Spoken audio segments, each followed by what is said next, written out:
에스겔 48장 1절부터 22절 말씀 가지고 오늘 함께 말씀을 나누겠습니다. 지난주 말씀에 이어서 지난주 말씀에서는요, 여호와께서 회복시킬 새로운 이스라엘의 12지파의 땅을 똑같이 나눠주신다는 거였습니다. 또 새롭게 회복될 땅의 경계도 정해주시고 새롭게 회복될 새로운 이스라엘 백성의 경계도 정해주신다는 겁니다. 과거에는 혈통의 이스라엘이 하나님 말씀을 자기 뜻대로 해석한 것과는 달리 이제는 새로운 하나님의 백성들은 하나님의 뜻에 따라 경계도 정하고 하나님의 뜻에 따라 누가 하나님의 나라를 함께 나눌지인지도 정해야 한다는 겁니다. 그래서 이어지는 말씀은 성소를 그 중앙에 두시고 유다 지파를 가장 가까운 곳에 두신다는 내용입니다. 또 가장 거룩한 땅은 사독 자손 레위 지파에게 주신다는 겁니다. 또 레위인들 땅 옆에는 일반인들의 성읍과 농경지를 두라고 하십니다.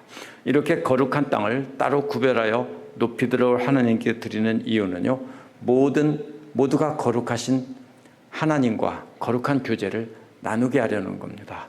이 말씀을 통해서 우리도 어떻게 하나님 것을 따로 구별해 드려서 모두가 함께 거룩하신 하나님과 거룩한 교제를 나누고 거룩한 사람들과 거룩한 교제를 나눌지 생각해 보도록 하겠습니다. 1절부터 7절에 보면 성소를 중앙에 두시고 유다 지파를 가장 가까운 곳에 두신다는 내용입니다. 에스겔에 나오는 각 지파의 땅의 위치는 여호수아와 다릅니다. 분배의 원칙은 47장 13, 14절에 나온 대로 요셉에게는 2몫이고 나머지는 똑같이 나눈다는 것입니다. 여호수아 17장 14절 18절에 보면 요셉 자손들이 여호수아에게 항의하는 내용이 나옵니다. 그런데 이제 그러한 불평등이 해소되었습니다. 공평하게 나누었지만 각 지파의 위치는 공평하지는 않습니다. 7지파가 성소의 북쪽에 배치되어 있습니다. 1절에서 가장 북쪽은 단 지파에게 배정이 되었습니다. 하나님의 성소가 있는 데서 가장 먼 곳에 배정된 이유는요, 사사기 18장 31절과 열왕기상 12장에 보면은 그게 나옵니다. 극심한 우상숭배에 빠져 있었고 단지파가 우상숭배의 중심지였습니다.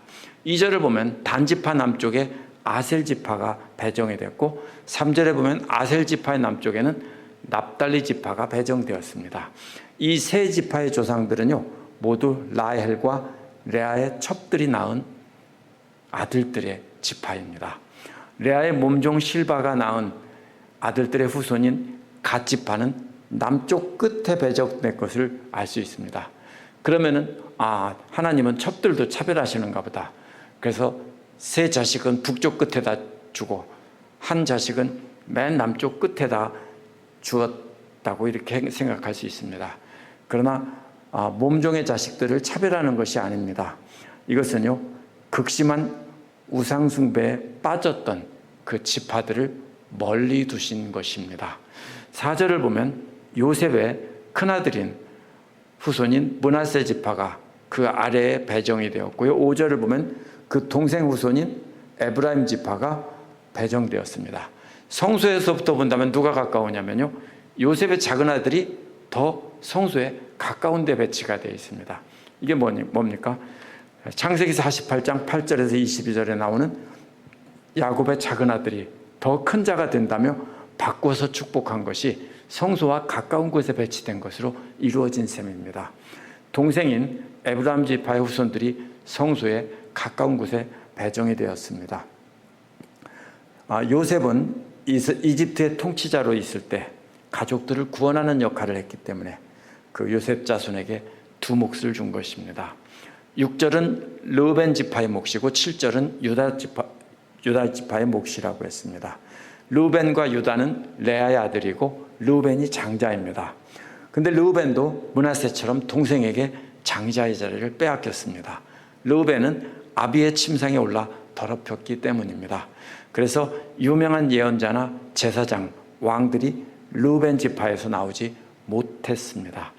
르우벤의 동생 유다는 성소 바로 위쪽을 받게 됩니다. 그래서 성소와 가장 가까운 곳에 있고 베냐민 지파는 또 반대로 성소의 남쪽이 있습니다.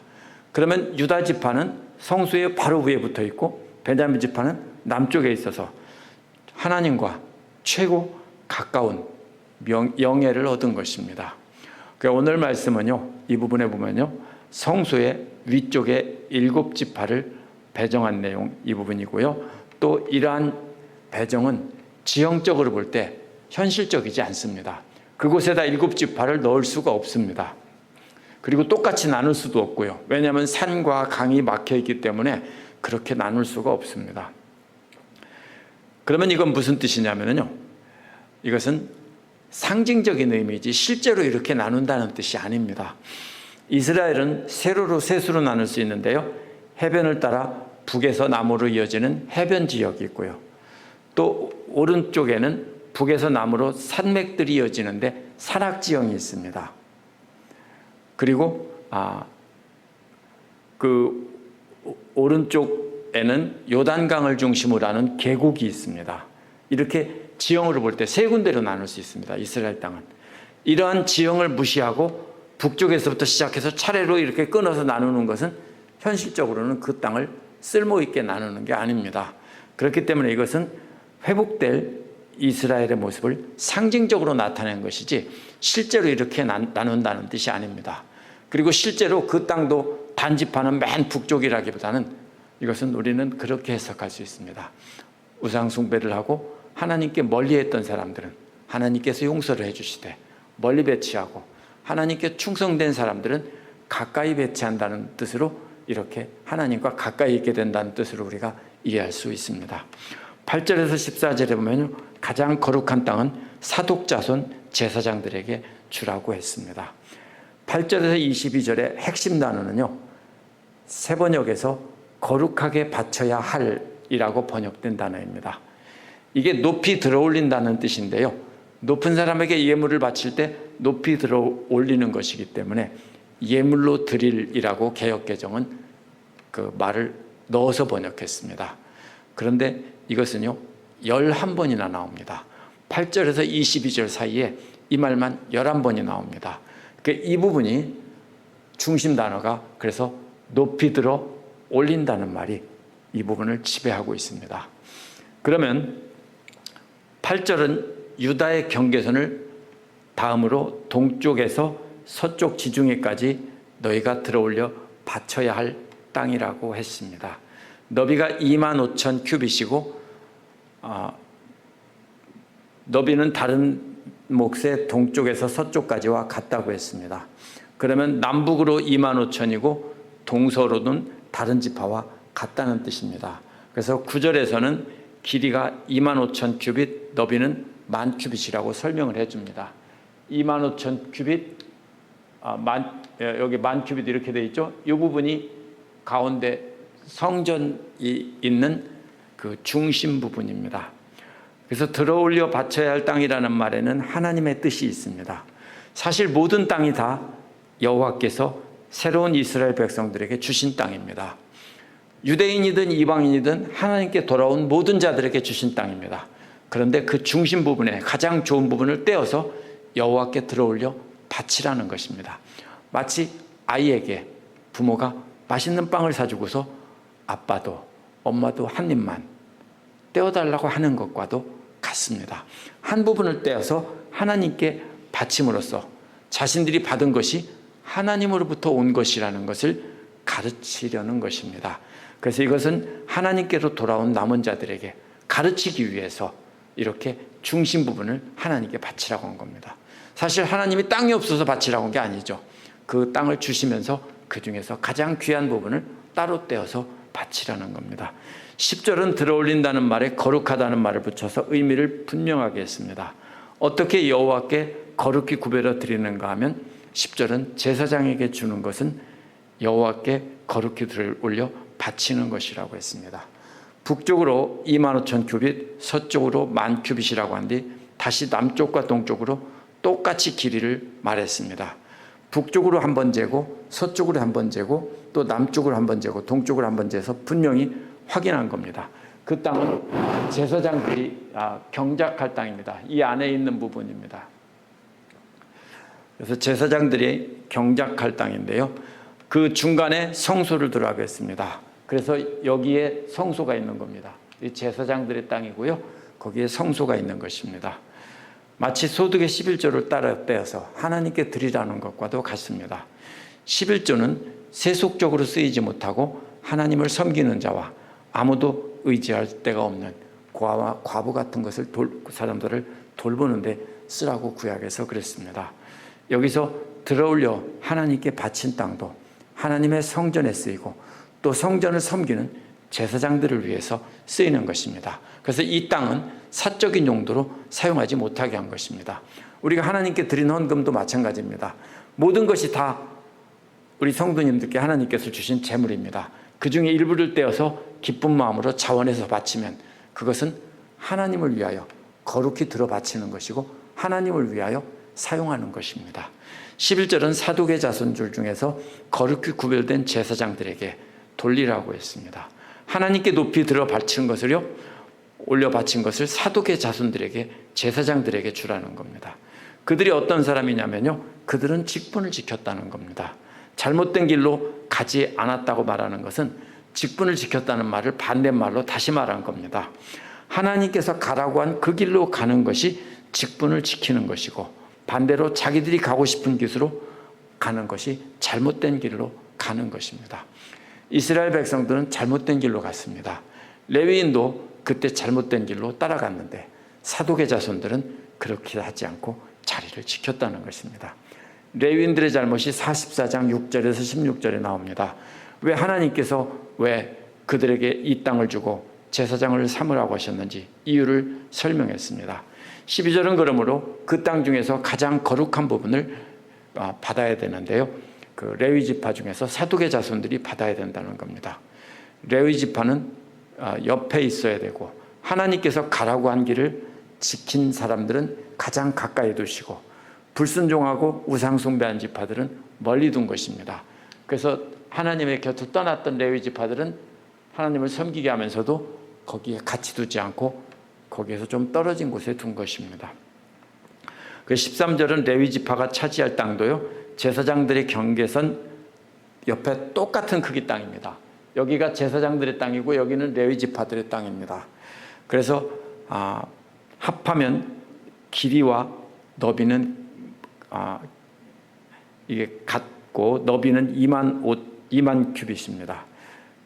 그래서 25,000 큐빗이죠. 너비는 25,000이고 길이는 이렇게 똑같이 만이고 그렇습니다. 그래서 레위인들에 대해서는 땅의 크기만 말하고 그들의 임무를 설명하지 않고 기능을 설명하지 않았습니다. 제사장의 땅은 그것을 어떻게 해야 된다고 했는데 그것은 사독의 자손 제사장들에게 종속된 것입니다. 레위인들은 사독의 자손들이 제사장이 시키는 대로 그 일을 섬기는 일을 해야 한다는 것입니다. 손해를 보더라도 힘들더라도 하나님의 뜻을 따라서 묵묵히 자리를 지킨 것이 레위 지파 중에서 사독의 제사장 가문처럼 가장 거룩한 부분을 받는 길이라는 뜻입니다. 14절은 이 땅을 팔거나 다른 땅과 바꿀 수 없다고 했습니다. 가장 좋은 부분을, 이 부분을 다른 사람에게 넘겨줄 수도 없다고 했습니다. 하나님께 들어올려 거룩히 바친 땅은 반드시 그대로 지켜야 한다는 것입니다. 모든 이스라엘 땅이 여호와의 소유지지만 이 부분에 대해서는 여호와께서 특별한 소유권을 주장하는 것입니다. 그곳에는 제사장 이외에는 다른 사람들은 들어가 살 수 없다는 것입니다. 우리 역시요, 우리가 가진 모든 것이 다 하나님의 것입니다. 하나님께서 우리에게 주셨죠. 하나님께서 우리에게도 거룩히 구별해 바치기를 원하시는 겁니다. 그래서 11조와 감사헌금을 드리는 것도 모든 것이 다 하나님 것인데 하나님께서 주신 가장 중요한 부분을 떼어서 거룩하게 높이 들어올린다 하는 마음으로 우리가 바치는 겁니다. 그렇게 따로 떼어드린 것은 다른 일을 하지 않고 하나님 일에만 전념하는 목회자와 선교사와 또 아무런 돈벌이가 없어서 고통받는 사람이 있으면 그런 사람들을 돕는 일에 거룩하게 쓰는 것입니다. 그래서 이것은요, 목회자와 선교사 또 전적으로 교회 일만 하는 큰 교회에는요, 행정 직원들이 있습니다. 아침부터 저녁까지 계속 출근해서 교회 일만 하는 사람들도 역시 교회 헌금으로 이렇게 해서 월급을 주는 것입니다. 그것이 바로 하나님께 거룩하게 높이 들어 올려 바친 예물을 쓰는 길입니다. 그래서 15절에서 그 20절에 보면은요, 그 나머지 땅인 너비가 25,000 규빗이고 길이가 25,000 규빗인 땅은 속된 땅으로 구분해서 성읍을 세우되 거주하는 곳과 빈터로 둘 땅을 두라고 했습니다. 여기가 이 속된 곳입니다. 여기가요. 그런데 속되다는 말은요, 부정적인 뜻이 아닙니다. 무슨 말의 반대입니까? 거룩히 하나님께 올려드릴 것의 반대말입니다. 쉽게 말하면 우리가 하나님께서 우리를 축복해 주셔서 우리에게 물질을 주셨다면 하나님께 따로 떼어드린 것은 거룩한 것이고 나머지가 바로 속된 것이라는 것이지 그것이 나쁜 것이라는 뜻이 아닙니다. 그래서 이 말은요, 제사장과 레위인들에게 할당된 땅과는 대조적으로 제사장과 레위인이 아닌 사람들도 들어가서 살 수 있고 들어갈 수 있는 열린 땅이라는 뜻입니다. 임시로 예배하러 온 사람들도 거주할 땅입니다. 그래서 속된 땅이라고 한 것입니다. 그 16절은 속된 땅 한가운데 있는 성읍인 새 예루살렘의 크기를 말한 것입니다. 이 성읍은 가로 세로 사방 모두가 4,500 규빗입니다. 그리고 17절은 이 성읍의 동서남북 사방에 250 규빗의 공터를 두라고 했습니다. 이곳에서 예배자들이 임시로 거주할 때 먹거리와 기타 생활에 필요한 것을 제공받는 것입니다. 이러한 도시의 근본적인 기능은 하나님께 예배하러 온 성전에 예배하러 온 자들이 머물 수 있도록 하는 것이 바로 이 속된 곳의 기능입니다. 그래서 18절 19절에는 정사각형 모양의 도시 양쪽에 직사각형 모양의 땅들이 하나씩 있습니다. 여기가 도시고요, 쪽에 직사각형 모양의 땅들이 하나씩 있습니다. 그 땅의 크기는 동쪽과 서쪽에 각각 10,000 규빗이라고 했습니다. 18절에서 그 땅은 성읍에서 일하는 사람들이 양식으로 삼는다고 했는데 19절도 이스라엘의 모든 지파 가운데서 그 성읍에서 일하는 자들은 그 땅을 경작한다고 했습니다. 그 17절에 나온 도시 둘레를 둘러싼 땅은 며칠 머물다가 집으로 돌아가는 예배자들이 받을 땅입니다. 이 도시 둘레에 있는 그 땅은요, 임시로 와서 살다가 가는 사람들의 땅입니다. 그래서 그 땅은 18절 19절에 나온 땅은 그 도시 양쪽은 그 도시에서 일하며 사는 사람들이 농사짓고 살 땅인 것입니다. 그래서 20절은 8절에서 19절을 요약한 것입니다. 그래서 제사장과 레위인들과 일반인들을 위한 땅을 모두 합하면 가로, 세로가 각각 25,000 규빗의 정사각형이라는 것입니다. 이 땅은 북으로는 유다 지파, 남으로는 베냐민 지파 사이에 껴있는 땅의 중간에 있습니다. 이 땅은 가장 거룩한 제사장의 땅이 있고 그 다음에 거룩한 레위인들의 땅이 있고 그 다음에는 속된 자들, 일반인의 땅이 있습니다. 이렇게 3단계 정도로 거룩의 정도가 달라집니다. 거룩의 정도는 다르지만 이 25,000 규빗 전체는 땅을 구별한 것입니다. 거룩히. 왜냐하면 하나님께 예배하기 위한 것이기 때문입니다. 과거 예루살렘은 언제나 도덕적으로 타락하고 하나님께 반역했던 곳입니다. 그러나 이 새로운 도시는 영원한 쉼터이고 피난처이고 다른 믿는 사람과 교제하고 하나님과 교제하는 곳입니다. 영원히 하나님 사랑하고 이웃 사랑하며 교제하는 거룩하고 영원한 새 예루살렘에 대한 예언의 말씀입니다. 이것을 가지고요, 실제로 이스라엘에 이렇게 네모난 땅이 생기고 이렇게 해석하면 안 됩니다. 이것은 상징적인 의미인 것입니다. 그 초점은 제사장들만 최고 거룩하고 레위인들은 그 다음 거룩하고 일반인들은 가장 거룩하지 않다는 층으로 나눈 것이 아닙니다. 제사장들은 거룩하신 하나님께 가까이에서 예배드리기 때문에 이렇게 구별한 것이고요, 레위인들은 제사장들을 돕는 일을 담당한다는 것입니다. 나머지 사람은 속되다는 것은 나머지 사람들은 더럽다는 뜻이 아니라 이 사람들은 세상에서 다른 일을 하다가 이렇게 와서 하나님께 예배하러 온 사람들이기 때문에 이렇게 구역을 나눈 것입니다. 이것은 계급이 아니고요, 이렇게 하는 일에 따라서 나눈 것입니다. 우리가 여기서 주목해야 될 점은요, 성소를 중심으로 가까운 곳에는 명예로운 지파를 배정했고요, 또 먼 곳은 하나님께 거역했다가 돌아온 사람들을 이렇게 배정했다는 것을 알 수 있습니다. 이스라엘 백성들은 기름지고 농사짓기 좋은 땅을 받은 지파를 부러워했습니다. 그래서 그곳이 제일 좋은 땅이라고 했습니다.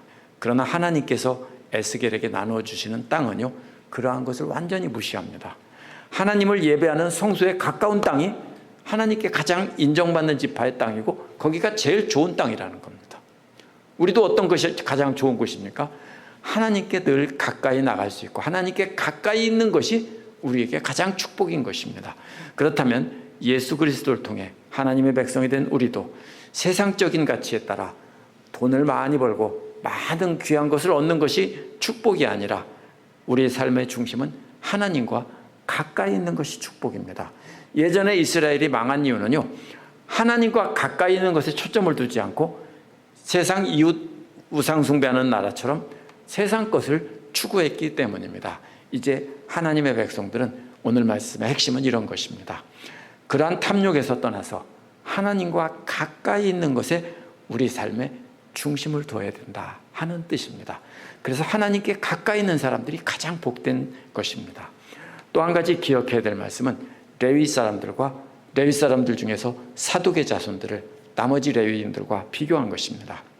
이스라엘 백성들이 타락해서 하나님께 드릴 것을 제대로 드리지 않자 레위인과 제사장들이 어려워졌습니다. 그런데 많은 레위인들이 하나님을 섬기던 일을 버리고 세상에 나가서 돈 버는 일을 했습니다.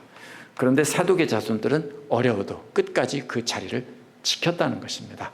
힘들어도 참고 견디며 지켰던 사람들에게 하나님께 가까이 섬길 수 있는 특권을 주셨다는 의미입니다. 이것은 오늘날도 회복된 하나님의 나라에서 사독의 자손들이 이런 것을 받는다는 뜻이 아닙니다. 이것은 우리는 상징적인 의미로 해석해야 됩니다. 우리도 하나님께서 우리에게 맡겨주신 그 자리를 지켜야 하는 것입니다. 그것이 세상을 따라 사는 사람들보다 훨씬 힘들고 어렵겠지만 그럼에도 불구하고 우리는 그 일을 지키며 예수님만 따라가며 하나님 섬기는 일을 중심으로 해야 되는 겁니다. 그렇게 하는 사람들에게 복을 줄 것이고 지금은 힘들지만 장차 하나님께서 그렇게 맡은 일을 충실히 하는 사람들에게 장차 하나님께 가까이 두시고 이렇게 귀한 존재로 삼으신다는 뜻입니다. 그러나 사독의 자손 제사장들만 특별하다는 뜻은 아닙니다. 하나님을 예배하는 자들이 거룩한 것이고요, 하나님과 교제하는 것이 거룩한 것입니다. 따로 구별한 것은 거룩하신 하나님과 나머지 백성들이 교제할 수 있도록 하기 위해서 그 사람들을 따로 구별해 세운 겁니다. 사독의 자손들을 통해서 하나님을 경배하고 나머지 사람들은 모두가 거룩하신 하나님을 예배할 수 있는 것입니다. 그래서 그 정사각형 땅 전체가 그 안에 있는 사람들이 다 거룩하다는 것입니다. 오늘날 우리도 마찬가지입니다. 예배를 인도하는 자나 예배를 참여하는 자나 우리는 모두 다 거룩한 공동체입니다. 그러나 하나님과만 교제하면 개인적인 거룩은 될 수 있지만 거룩한 공동체는 아닙니다. 그러므로 거룩한 공동체가 함께 거룩하기 위해서는 그래서 뭐라고 합니까? 사랑하라고 했고 원수까지 사랑하라고 했습니다. 그래서 공동체가 함께 거룩하기 위해서 성도가 함께 교제하며 함께 예수님을 닮아가도록 해야 되는 것입니다. 그것이 새 예루살렘을 주시면서 거룩한 예배를 회복하라고 하신 의미입니다. 기도하겠습니다.